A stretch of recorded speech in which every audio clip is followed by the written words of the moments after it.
Morning class 7th, chapter 5, lines and angles, exercise 5.1. Students, previous online class में हम question 9 exercise 5.1 complete कर चुके थे। आज हम देखेंगे क्वेश्चन नंबर 10। तो आज की क्लास हम शुरू करें उससे पहले आप अपनी बुक ओपन कर लीजिए, 5.1 आप निकाल लीजिए और उसमें क्वेश्चन नंबर 10 आप देखिए। साथ ही साथ keep water bottle with you and be seated properly. So we are going to start today's class. और आज की क्लास का फर्स्ट क्वेश्चन ये रहा आपकी स्क्रीन पर, क्वेश्चन नंबर 10।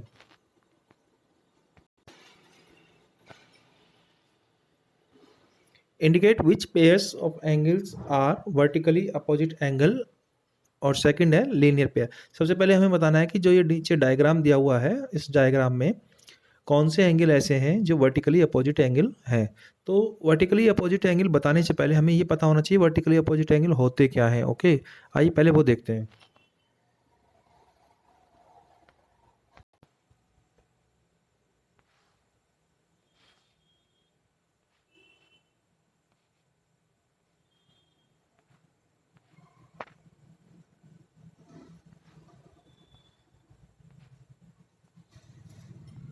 ओके, इस तरह से जो एंगल बन रहे हैं ये वर्टिकली अपोजिट एंगल कहलाते हैं। यानी यहाँ 1 और 2 दोनों वर्टिकली अपोजिट एंगल हैं। ठीक है, जब टू रेज इंटरसेक्ट करती हैं और एंगल्स जनरेट होते हैं तो वो एंगल्स वर्टिकली अपोजिट एंगल होंगे। तो यहाँ 1 और 2 आपके वर्टिकली अपोजिट एंगल हैं और दोनों इक्वल होंगे। अगर 1 50 डिग्री का है तो 2 भी 50 डिग्री का ही होगा। आइए ओके, तो इसमें और कौन से वर्टिकली अपोजिट एंगल बन रहे हैं?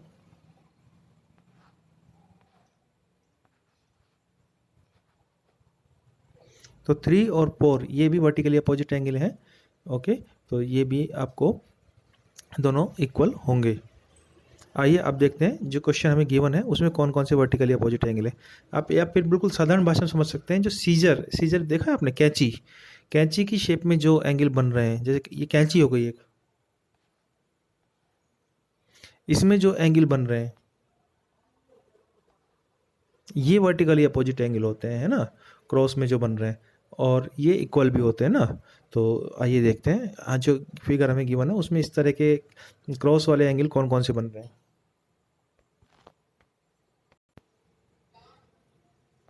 ओके, यहाँ देखिए एंगल 1 और 4 देखिए,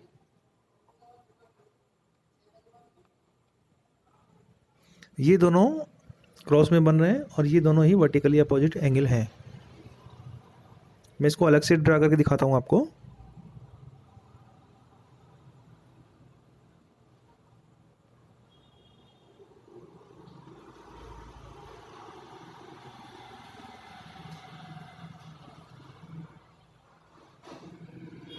इस तरह की शेप में ये एंगल बन रहे हैं। तो ये 1 और 4 जो है ये वर्टिकली अपोजिट एंगल हैं। और देखते हैं,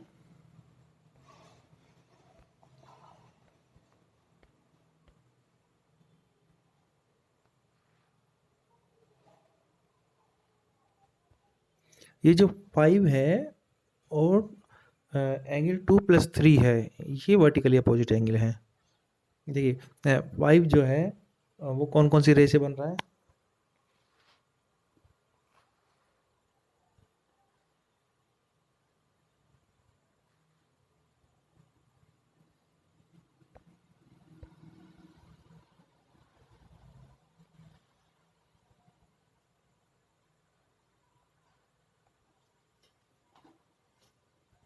देखिए आप चित्र में इस तरह से ही बन रहा है 5, और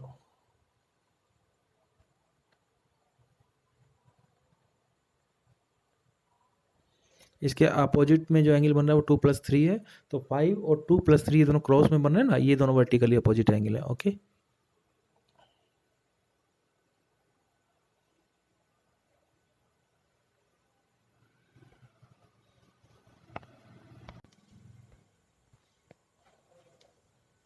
ये आपको इस तरह से नोटबुक में लिखना है कि 1 and 4 and 5 and 2+3 are vertically opposite angle as these are formed due to the intersection of two straight lines, क्योंकि टू स्ट्रेट लाइंस के इंटरसेक्शन से बन रहे हैं, इसलिए ये दोनों ही एंगल वर्टिकली अपोजिट एंगल है। तो ये इसका आंसर है जो आपको स्क्रीन पर शो हो रहा है। आइए देखते हैं नेक्स्ट क्वेश्चन।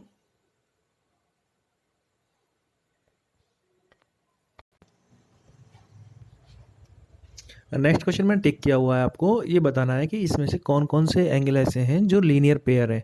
लीनियर पेयर बच्चों क्या होते हैं? लीनियर पेयर वो एंगल होते हैं जिनमें एक तो कॉमन आर्म होगी और कॉमन वर्टेक्स होगा, common arm and common vertex. Okay, तो वो लीनियर पेयर आपके होंगे जिनका आपके जिनका सम 180 होगा। तो लीनियर पेयर इसमें कौन कौन से ही देखते हैं।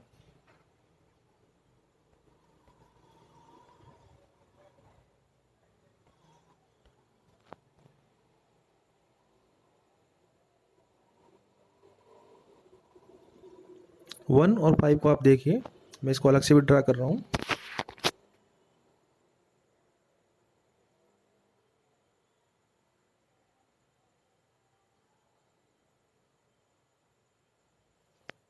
वन और फाइव में एक कॉमन वर्टेक्स है,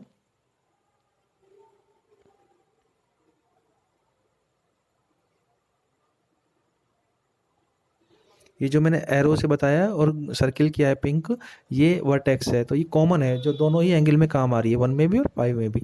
इसी तरह से एक कॉमन आर्म है, ये जो मैंने बताया है पिंक कलर में अभी आपको, ये कॉमन आर्म है जो वन में भी वर्क कर रही है और फाइव के लिए भी यही यूज आ रही है। तो इससे हम कह रहे हैं कि एक कॉमन आर्म है, एक कॉमन वर्टेक्स है, और जो अपोजिट रेज भी इसमें है।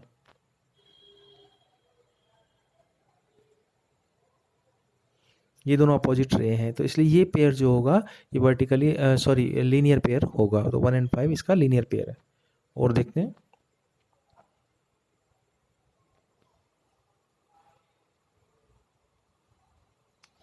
ये देखिए फोर और फाइव, ये भी लीनियर पेयर है, तो इसको मैं अलग से ड्रा करता हूँ।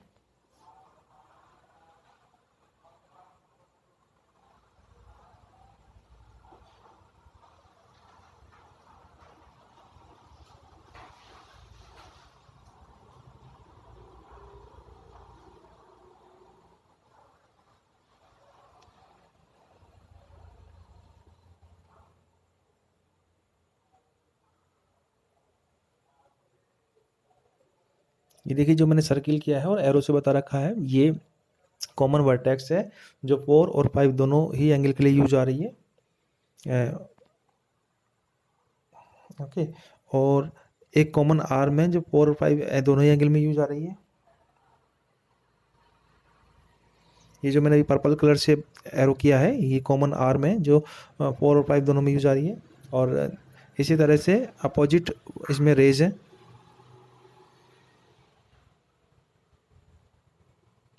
तो इसलिए हम कह सकते हैं कि ये दोनों vertically opposite sorry linear pair हैं। तो फोर और फाइव लीनियर पेयर है। तो इस डायग्राम में वन एंड फाइव और फोर और फाइव लीनियर पेयर होंगे। ओके, तो आपको लिखना कैसे है देख लीजिए।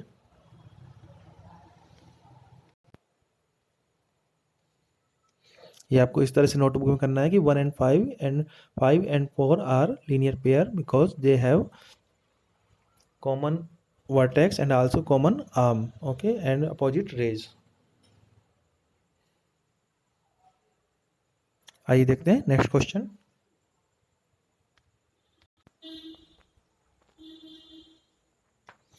Question number 11 is showing on your screen now.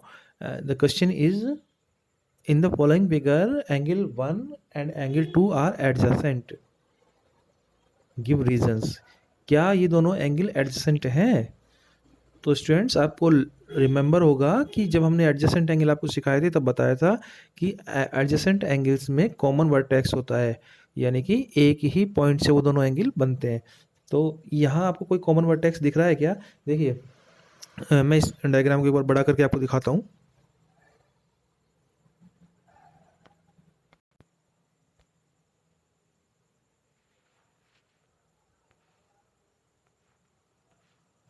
ये जो मैंने एरो बनाया है, तो ये जो पॉइंट है इसका, ये एंगल 1 का वर्टेक्स है, और ये जो अब एरो बनाया है ये एंगल 2 का वर्टेक्स है। तो एंगल 1 का वर्टेक्स और 2 का वर्टेक्स अलग अलग है। अगर ये दोनों वर्टेक्स एक ही होते, एक ही पॉइंट पर ये दोनों एंगल बन रहे होते, तो ये एडजेसेंट होते। इसलिए हम कह सकते हैं, क्योंकि इनके कॉमन वर्टेक्स नहीं है, इसलिए हम कह सकते हैं कि ये दोनों एंगल एडजेसेंट नहीं है। ओके, तो आप इसको लिखेंगे कैसे वो देखिए।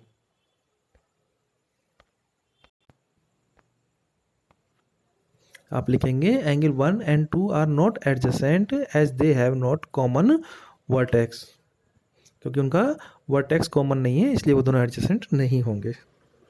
आइए देखते हैं नेक्स्ट क्वेश्चन।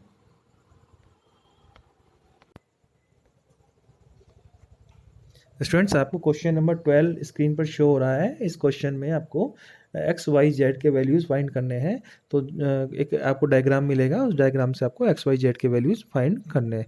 आइए देखते हैं किस तरह से ये फाइंड होंगे।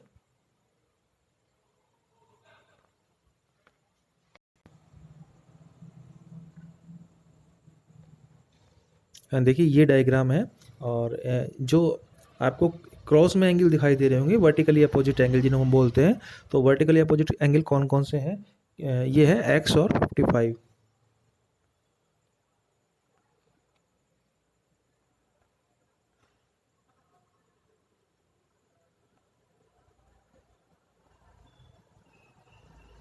तो ये दोनों वर्टिकली अपोजिट एंगल हैं, एक्स और 55। वर्टिकली अपोजिट एंगल वो होते हैं जो क्रॉस में बनते हैं। तो ये जो दोनों एंगल जो हैं ये इक्वल होंगे, इसलिए एक्स का वैल्यू हो जाएगा 55 डिग्री। ओके, तो इस तरह से एक्स का वैल्यू तो हमें मिल गया। अब हमें वाई का निकालना है। तो वाई का निकालने के लिए आप देखिए लीनियर पेयर बन रहा है।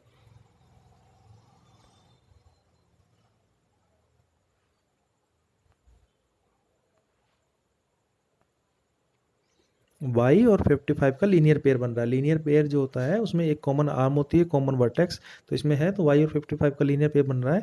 तो इसका मतलब ये है कि वाई और 55 को प्लस करने पर 180 के इक्वलेंट होना चाहिए। ये सप्लीमेंट्री एंगल होते हैं।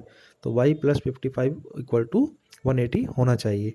तो वाई प्लस 55 180 रख के और हम वाई का वैल्यू निकाल सकते हैं। फिर जब हमारे पास वाई का वैल्यू आ जाएगा, तो वाई और जेड दोनों वर्टिकली अपोजिट एंगल है,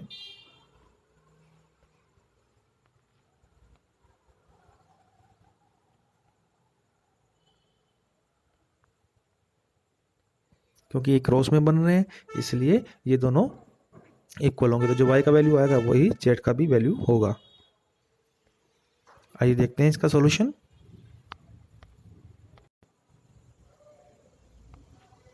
देखिए जैसे बताया था कि x और 55 वर्टिकली अपोजिट एंगल हैं, इसलिए वो x का वैल्यू 55 हो जाएगा। तो वही लिखना है सबसे पहले आपको। Since x and 55 are vertically opposite angle, so x equal to 55। उसके बाद आप x और y दोनों को 180 शो करेंगे।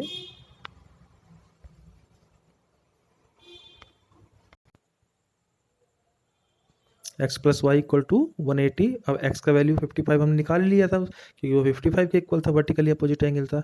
ओके,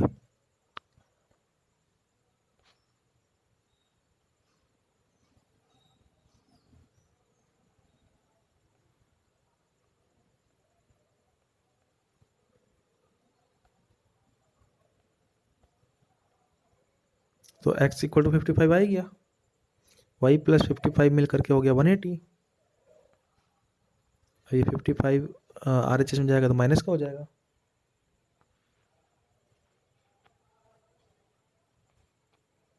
ओके, 180 में से 55 माइनस कर देंगे तो वो आ जाएगा 125।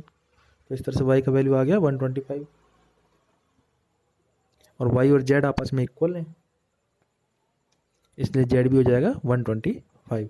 ओके, तो आप इस तरह से इसको नोट कर लें, और इस क्वेश्चन को आई होप कि आपको समझ में आ गया होगा। बस आपको y प्लस 55 180 शो करना है, क्योंकि वो लीनियर पेयर है ना। क्वेश्चन 12 का सेकंड क्वेश्चन आपकी स्क्रीन पर शो हो रहा है। इसमें एक्स वाई जेड के वैल्यूज आपको बताने हैं। तो सबसे पहले आप देखिए कि जेड और 40 जो हैं वो वर्टिकली अपोजिट एंगल है।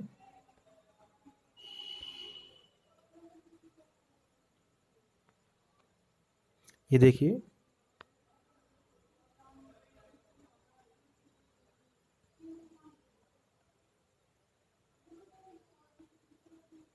इस तरह से ये बन रहे हैं जेड और 40, तो जेड जेड 40 के इक्वल होगा, तो जेड का वैल्यू तो आ ही गया 40 डिग्री है ना, क्योंकि वर्टिकली अपोजिट एंगल है, क्रॉस में बन रहे हैं ना। अब देखिए 40 डिग्री एक्स और 25 ये लीनियर पेयर है,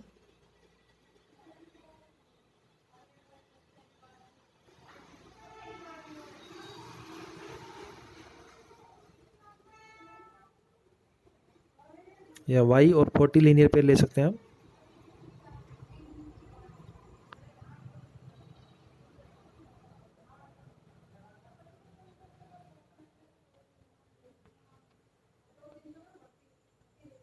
y और 40 लीनियर पेयर हैं, तो ये 180 के होंगे, y प्लस 40 इक्वल टू 180।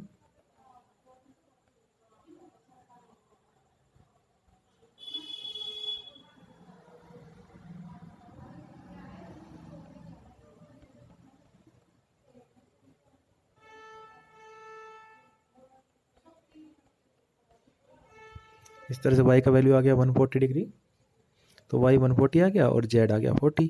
अब बचा x,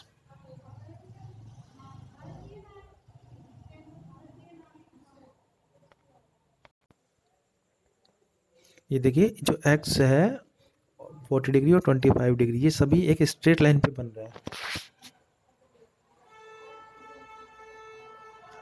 दिख रहे हैं। अच्छा मैं इसको अलग से दिखाता हूँ।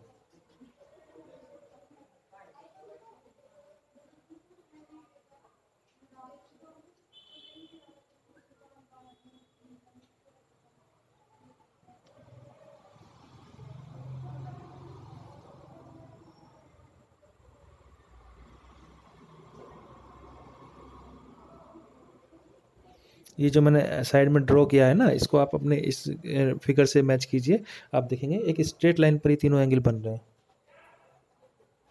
ये स्ट्रेट लाइन नीचे, तो तीनों मिल करके 180 के इक्वल होंगे।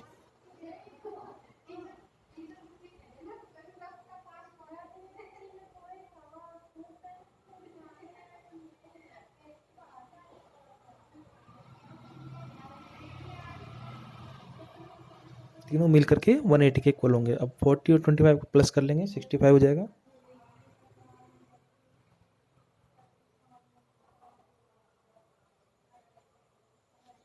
अब 65 180 में से माइनस हो जाएगा,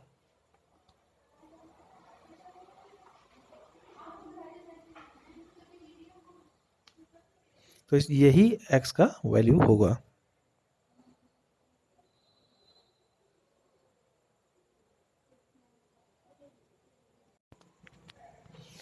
ओके, ये इसको लिखने का तरीका है, आप यहाँ से देख लें और इसको समझ लें। ओके, आइए देखते हैं next question.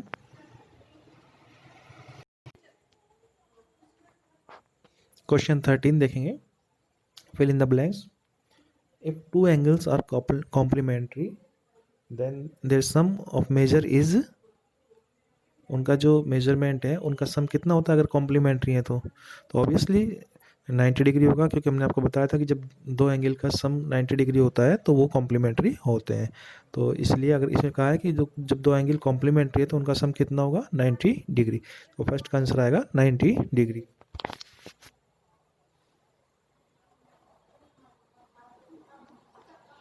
Okay, second question है, if two angles are supplementary then their sum is, तो उनका जो सम होगा, जो सप्लीमेंट्री है तो उनका सम होगा 180। ओके, अगर हम किन्हीं दो एंगल को सप्लीमेंट्री बोल रहे हैं तो इसका मतलब उन दोनों को ऐड करने पर उनका जो सम आएगा वो 180 आना चाहिए।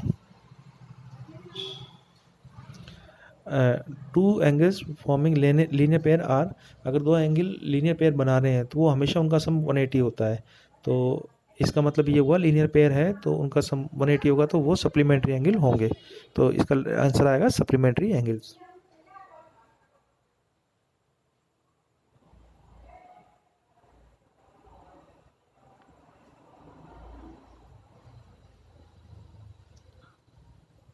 If two adjacent angles are supplementary, अगर दो एंगल्स सप्लीमेंट्री हैं तो वो हमेशा लीनियर पेयर बनाते हैं।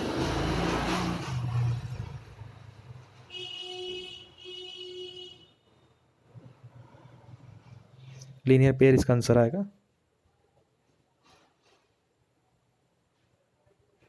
Two lines intersect with each other, अगर वो दो लाइनें क्रॉस में काटती हैं, इंटरसेक्ट करती हैं, तो आपको बताया था दोनों एंगल आपस में इक्वल होते हैं।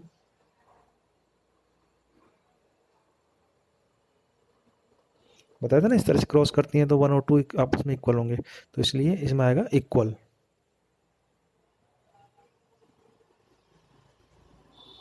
इसमें कहा है कि अगर दो लाइनें क्रॉस करती हैं तो वर्टिकली अपोजिट एंगल इक्वल होते हैं।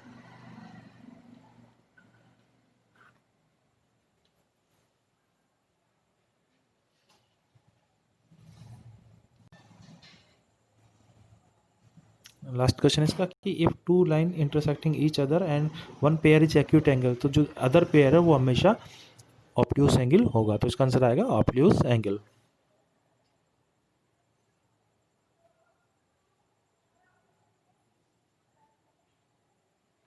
ओके, तो स्टूडेंट जो क्वेश्चंस आज आपको कराए गए हैं ये सभी क्वेश्चंस आपको नोटबुक में करने हैं और आप इन्हें समझें।